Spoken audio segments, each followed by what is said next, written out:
I'm Nicole Lappin, the only financial expert you don't need a dictionary to understand. It's time for some money rehab.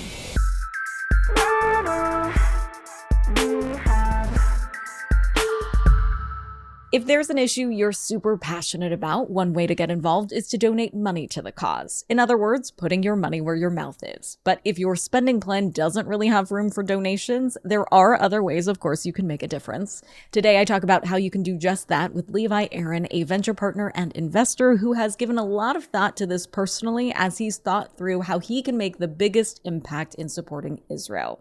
If you're trying to figure out how you can help with Israel or any other cause you care about, Levi has some advice for you. Levi Aaron, welcome to Money Rehab. Thanks, Nicole. Good to be here. So we had a meeting set up between a mutual friend of ours to talk about business. And in the meeting, we got on the subject of Israel because pretty much for both of us and for so many, that's the only thing anyone can think about. And then you told me about a list you had been working on. Can you tell our listeners about that list? Yeah, sure. So as you mentioned, when all these horrific attacks started to become apparent on the 7th of October, initially, even before the global news networks were picking up on all the details and reporting what was happening, WhatsApp groups around the world started to sort of light up as communities, and what was happening on the ground. Literally, the eyewitnesses and families on the ground were communicating through WhatsApp and social media, trying to get out the message, what's actually happening. And the WhatsApp groups that I was part of started to really start getting a lot of traction and seeing things that couldn't be unseen and hearing things that were just unimaginable happening. And so in those early days, I think our hearts and souls were broken. And as the scale of the impact that had taken place started to become apparent, we were just totally flawed and not knowing what to do. And I think a lot of people who had a sense of control or understanding or feeling of they can affect change totally didn't know what to do. And all these conversations are going back and forth on these WhatsApp groups. And there's one that I'm part of, which is a venture community WhatsApp group for a whole lot of different people. And during those back and forth about trying to help, and the world was mobilizing around, like, to start donating money and support in any other way that we could, I sort of looked at it and said, well, what can I do here? I'm based in Los Angeles. And I thought that maybe there's something that I can do in our world, which is the venture capital world, to help people stand up and bring some unity and to really stand up and say, this is just unacceptable. And so through a few of us on that group chat, there was Harry and Erica and Andrew, and these are people who came together and started a side chat saying, we should put a statement out there. We should think about something that we can put out there that will unify the venture community around what we believe is a community statement in support of Israel from the venture community globally. At the time, we thought maybe we get 100 VCs on board. That would be amazing. We put together a statement. There's a lot of wordsmithing of that statement. It's a very sensitive, emotionally drawing thing that is going on around the world right now. And how can we come together and put some words together on a paper that makes some sort of sense that people can rally around and talk?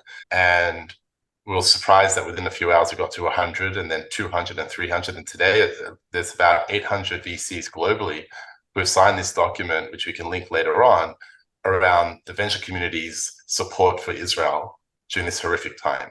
And can you give us a little sneak peek behind the curtain and explain why you wanted to not just put a statement out, but this list together, and what goal motivated that action? Yeah, so as a Jew living outside of Israel, someone who lived in Israel, someone who worked in Israel for the Bank of Israel at the time, which is like the federal bank in Israel, for someone who served in the Israeli Defense Force during my period that I lived in Israel, and for someone who had a child born in Israel, I feel very, very connected to the land there. And I felt very lost. And living overseas in Los Angeles, what is my role here? And what can I do? And looking at the news that we saw within the few days that came out after the 7th of October, Israel and her defense force called up 360,000 reservists to come and help and defend and do what needs to be done in order to rid the world of the terror that we've seen.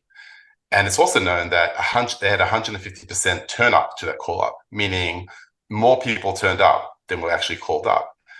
And what I sort of reflected on is that whilst I'm not living in Israel, and many of us are not living in Israel, humankind has been called up. as humans around the world, we need to be called up. And the question is, what division do you belong to? Do you belong to the PR and comms division?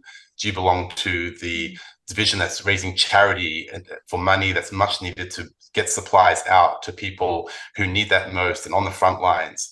Do you belong to the support team that is helping people who are mentally, physically, psychologically challenged right now because of what's happened, and you want to open up your lines as a therapist in the US or whatever it may be and donate hours where people can call and you can talk to? Or are you helping families relocate and get clothing and bare essentials that they need because they can no longer live in their homes or live in the areas that have been attacked? And so we have all been called up, and it doesn't matter where you live in the world. You need to work out which division you belong to and how you can help and really make an impact to people around you and also people in Israel. I really love this idea, and I love the way you put that we're all called to duty. We're just in different divisions. And I'd love to do some blocking and tackling for listeners who might want to do something similar. I'm sure in those WhatsApp groups, you were with entrepreneurs, founders, VCs who are used to being really in control and knowing what to do in situations. And I'm sure that trying to come up with a list was your way of taking action. Can you take us through a step-by-step process for how the list came together, and who did you reach out to? How did you reach out? What did you say? Yeah, definitely. So as mentioned, this chat would be going on with over 500 people, mostly venture capital people who are in the space. And then a few of us, as I mentioned before, reached out. So Harry Valner, who's the founder of Seaside Ventures, Erica, who's the GP of Park Rangers Capital, Andrew, who's part of Irrelevant VC. We made a side chat and decided to have a conversation around how we can actually put something out there to create a unity. And the reason is, it's not just a piece of paper that goes out there and is signed. What we wanted to be able to do is foster discussion in all of the VC firms that are signing or considering signing, and they see that their VC has come out with this stance of unity for Israel. It definitely fosters conversation within businesses. Every conversation that I've been in over the last 2 weeks, unrelated to what's going on in Israel, it always comes up. People say, well, how are you feeling? How are you doing? And the amount of reach outs that I've had from people I haven't spoken to in years, or just in general, to just check in personally at how I'm doing and do I have family that's affected? And the point is, I do have family that's affected. I have family that's living in Israel. Close friends of ours, their kids were killed 2 weeks ago. And so it's just incomprehensible what's actually happened. And so when we sit down together and we start writing how we want to bring this unity and this letter out there, it's not just for a piece of paper. It's so that we can foster conversations within companies, within business, that this is something that we need to talk about. And so we drafted all this, and we all have our own networks. And I think that for some people, they talk about 6 degrees of separation. And in some areas, and some people have 1 degree of separation. And so you're able to reach out to founders of funds. You're able to reach out to people within government. You're able to reach out to your own networks, and everyone knows somebody. And so we started quite small. And that's why our target initially was maybe we get 100 VCs, but even ourselves forgot how powerful our networks can actually be. And so we reached out through text, through email, through calling people, and through, it's sort of got a life of its own. And people would start sending to me saying that the VC that I work for should sign. I'm like, yeah, we've already signed it, so we're in, and thank you so much for sharing it. But we also got a mixed reaction. I mean, we had many people who were so happy to be part of this and sign. And then there were also a number of VCs and many VCs who didn't respond. And then there were some who did respond and said, look, I myself have donated, or I myself know people over there, and I'm helping my own way. But working for the VC that this person who said to me he's working for, we just don't sign these type of statements because we've decided not to make a political statement on any subject out there. It's not what our firm does. And so whilst we believe and we empathize, we can't officially sign that because we don't make political statements, which to me was like, this is not a political statement. This is a humankind statement. We have not seen in modern Israel or in the modern world atrocities like we just saw. And so for me, it's not political, it's human. And so at the same time, I also respect people in their position or where they are, but it's important for us to call on people to step up and make that change. How did those responses make you feel? Overwhelmingly, as I said, quite surprised about how many people actually signed and did this, which was great. As someone who's lived there, and again, as a human being, some of the responses were, and this was a small proportion to put it in perspective, it was just disappointing that you can run a fund that's raised billions of dollars or close to that, but you can't say what you actually want to say for fear of being taken the wrong way, or it may affect future investment, or it may affect other things, versus just saying what you actually want to say, but you're too scared to say it. Yeah. So it sounds like you didn't believe them. I wouldn't personally. Look, I've been in companies and startups and business for close to 25 years, and I've been on the PR side, I've been on the government relations side, I've been on many different areas, and I know how the PR machine works, and I know how comms work, and I can understand from a company point of view, especially if you don't have direct relationship with what's going on, as in people that you physically know that are in that situation at an arm's distance, you can be quite, we don't comment on this. But I think there's a time and place for everything. And this is very, very different to anything we've seen before. Yeah, I agree. And have you had any responses from entrepreneurs or founders looking to raise money? Yeah, so well, I think we all know that Israel is startup nation on a regular good day, and still today. And so many great startups have been born out of Israel. Many investment these days comes out of Israel. And we just have to look at sort of what's going on in the world with the tech today, and without even, touching AI and all the other sort of, front page news that's been happening in the tech world. Israel plays very heavily into that. And so founders out there who are hoping to work with founders in Israel or employ the smarts and tech from Israel or anything else like that do feel that affinity. And there's not a conversation that I've had with anybody on any playing field about anything over the last 2 weeks that Israel does not come up in that conversation. And so for me, that's warming to know that it's front of mind for the majority of people. But again, these are the circles that I'm in. That's the microscope that I view things at. But I think also more today than even last week, the world stage is changing. And so we're seeing in the news that comes out, even the news the other day regarding what took place in Gaza around a hospital bombing and how that news was first reported, which was just total misinformation and wrong. And then the problem is the damage is done 2 days later when people start correcting about what actually took place and who was actually responsible.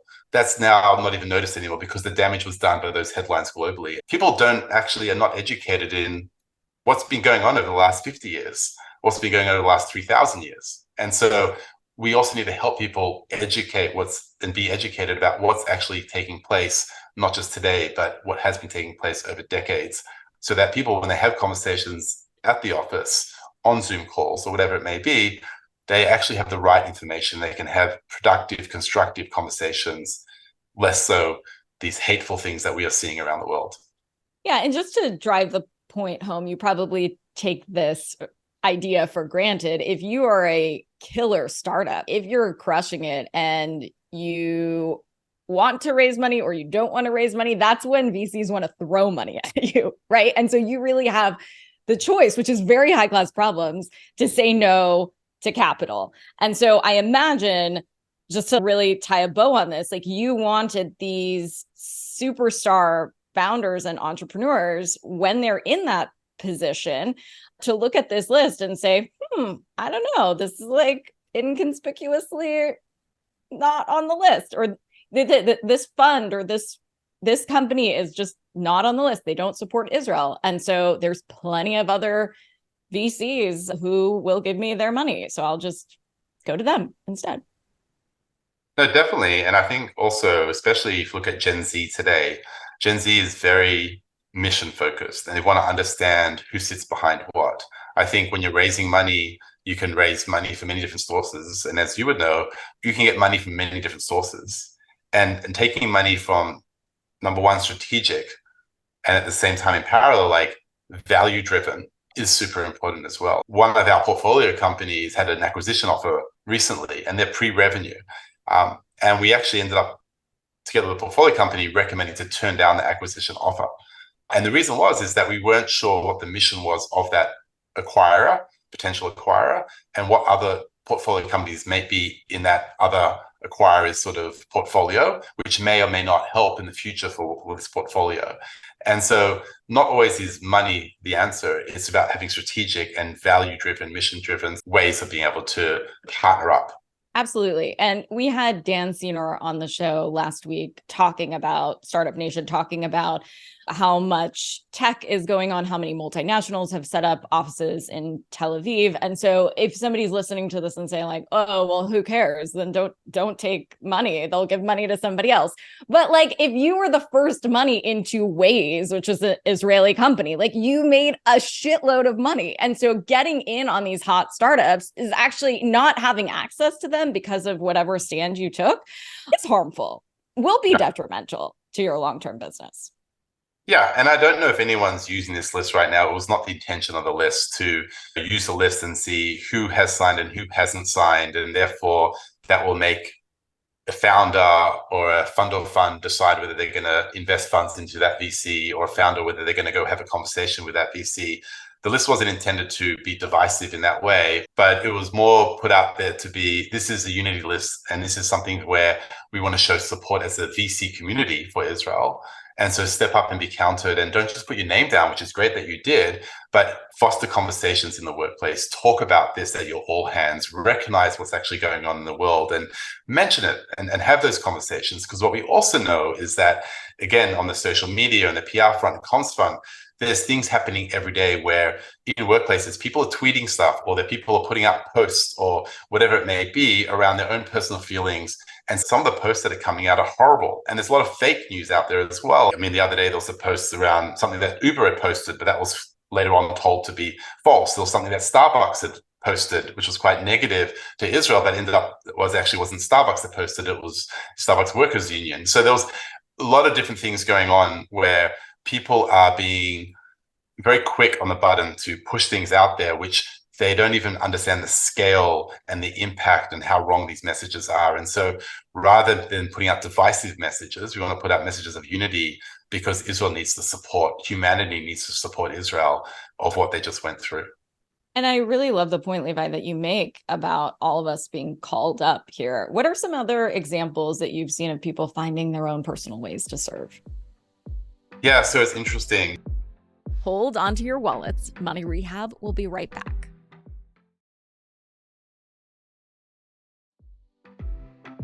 And now for some more Money Rehab. So I was just watching a video around what's happening in Israel at the moment in terms of the relocation of all these families from down south, because those areas are not deemed to be safe even right now. And so all these families have relocated, and then there are also families who unfortunately have lost almost the entire family, or their houses destroyed, or whatever it may be, in a situation that. And so there's someone that I know of who's created a sort of a resource center within Israel where they've taken over a whole building with 4 or 5 floors and just taking clothing, donation, toys, education. And they have over 3,000 volunteers who just rocked up at this place to say, how can I help? And they're being allocated shifts of where to go and who to see and what families to visit. That's in Israel. Outside of Israel, and I'm living in Los Angeles, and so whether it's creating marches, solidarity marches, there was one that took place the other day on Pico Boulevard all the way up to the Simon Wiesenthal Center, and have conversations around that to show support publicly, that we're not sitting by and not doing anything, but then also more on the equipment side. So going back to 1 degree of separation, a close friend of mine works within the Israeli government and put out a message that they need a certain type of bulletproof vest, and they need 200 of them for a specific unit within Israel.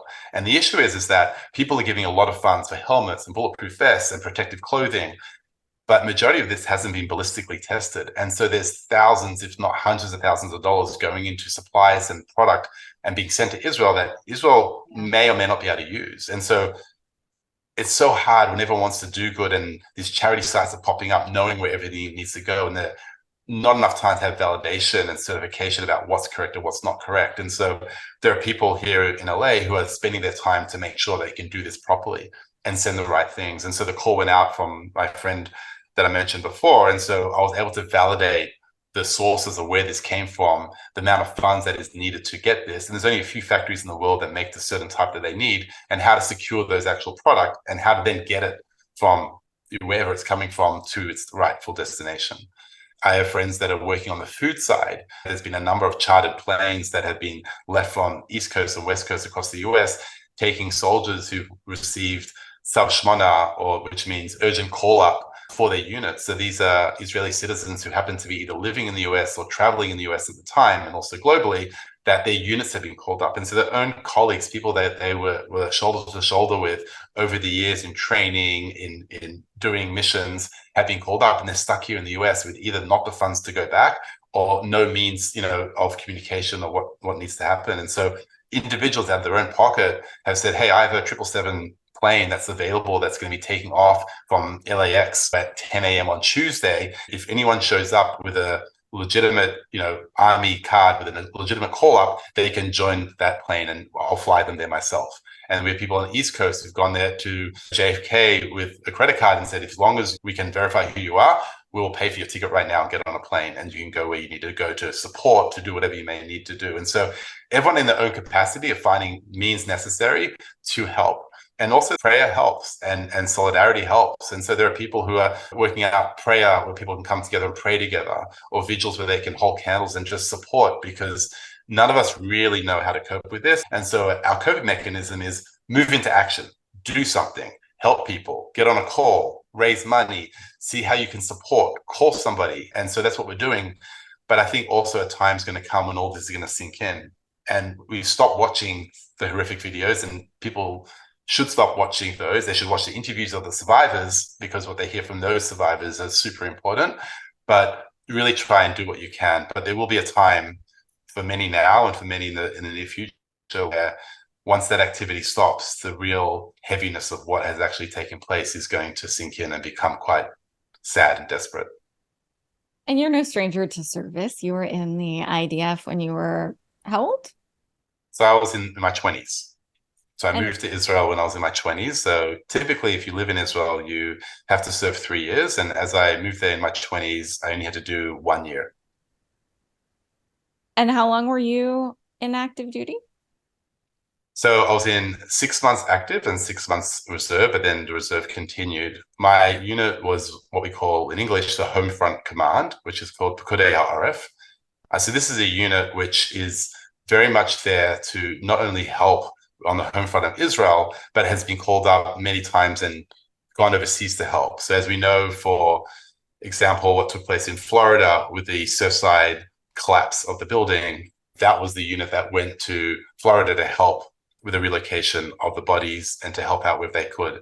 When there was an earthquake in Albania, so this unit went and goes overseas to try and help. The unit is equipped with a whole lot of different devices and ability to do search and rescue and really be strong. And when I was in the unit, it was during the Second Gulf War. And so we had to train in hazmat uniforms, be able to do what we need to do. And so when you go and serve, and this is where it really came home to me in a very, very strong way, was that you do 3 months training at a training base, and then you do 3 months specialized training, and then you go into service. The training base that I trained on is a base called Zikim, which is near a city called Ashkelon. On October 7th, Zikim was one of the first bases that was attacked from the sea, from Gaza. And what needs to be understood is that in September, that is when the drafts come in to have their training. The people who are on the base in Zikim were people who hadn't only been in the army for maybe 4 weeks or 5 weeks. These were new trainees.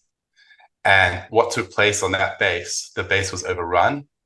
People were killed in ways that is just horrific. And it was the beginning of that morning. And so that base was overrun. That was the base that I trained on. When you first heard about the attacks, did you think about going back to Israel, going on active duty again? So it's been a really difficult time over the last 2 weeks, and I think very hard to focus. Over the last 2 weeks, should I stay or should I go has been an extremely front of mind conversation with myself and with my family. I have a 10-year-old daughter and spoke to her at length the way that you would speak to a 10-year-old daughter, because I think it's important that we shield our children to a point. We don't want them to see things that they can't unsee, but at the same time, they are very acutely aware that there is what is going on in the world. And so for now, I've made the very tough decision of I want to stay here, do what I can, support where I can through the 1 degree of separation that I have with many people on the ground there, and support in the biggest way that I can. But it is something that I struggle with on a daily basis about what I could do. And even though it's been many years since I've been in the army, the way you're trained and what you're trained is not something you forget. And you're able to be called up and do what you need to do. But there are also many other ways to help. You may go to Israel and may go directly with a unit to a base and be deployed. You may be in a unit on standby, or you may go to areas that are under fire, or areas or towns that are quite at risk, and join patrols and join what we call a konanut, being on alert. So you might walk around perimeters, do perimeter watches. You may not be working directly for the army, but you'd be working for that town or that village or that area and seeing what else you can do on the ground. And so, as I mentioned before, the army called up 360,000 people because that's what they figured that they needed for now. But 150% turned up. And a lot of those people were actually taken in or told to go to other areas where they could really help and support. And so I believe Israel needs all the support it can get in every way possible. And so for today, I've decided not to go and help as much as I need to. And we all hope that this ends a lot faster. Amen.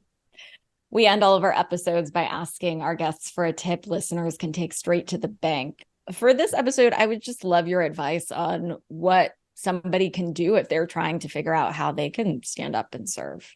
I think you need to play to your strengths. What is your strengths? What are your networks? What are your community? What are you able to do? For some people, raising money or donating some of their own savings or funds into different legitimate ways or causes is one way you can do that. If you have more means than someone else and you're able to do that, 100% do that. But even if you have small means, you can do that.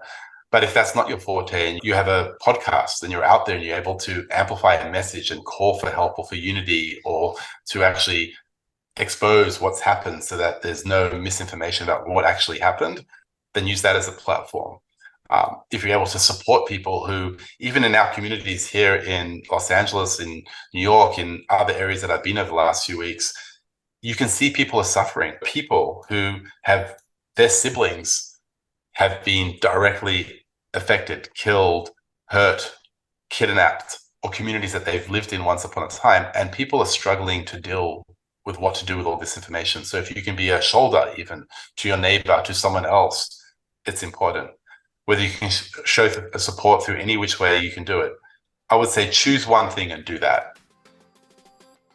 Money Rehab is a production of Money News Network. I'm your host, Nicole Lappin. Money Rehab's executive producer is Morgan Lavoie. Our researcher is Emily Holmes.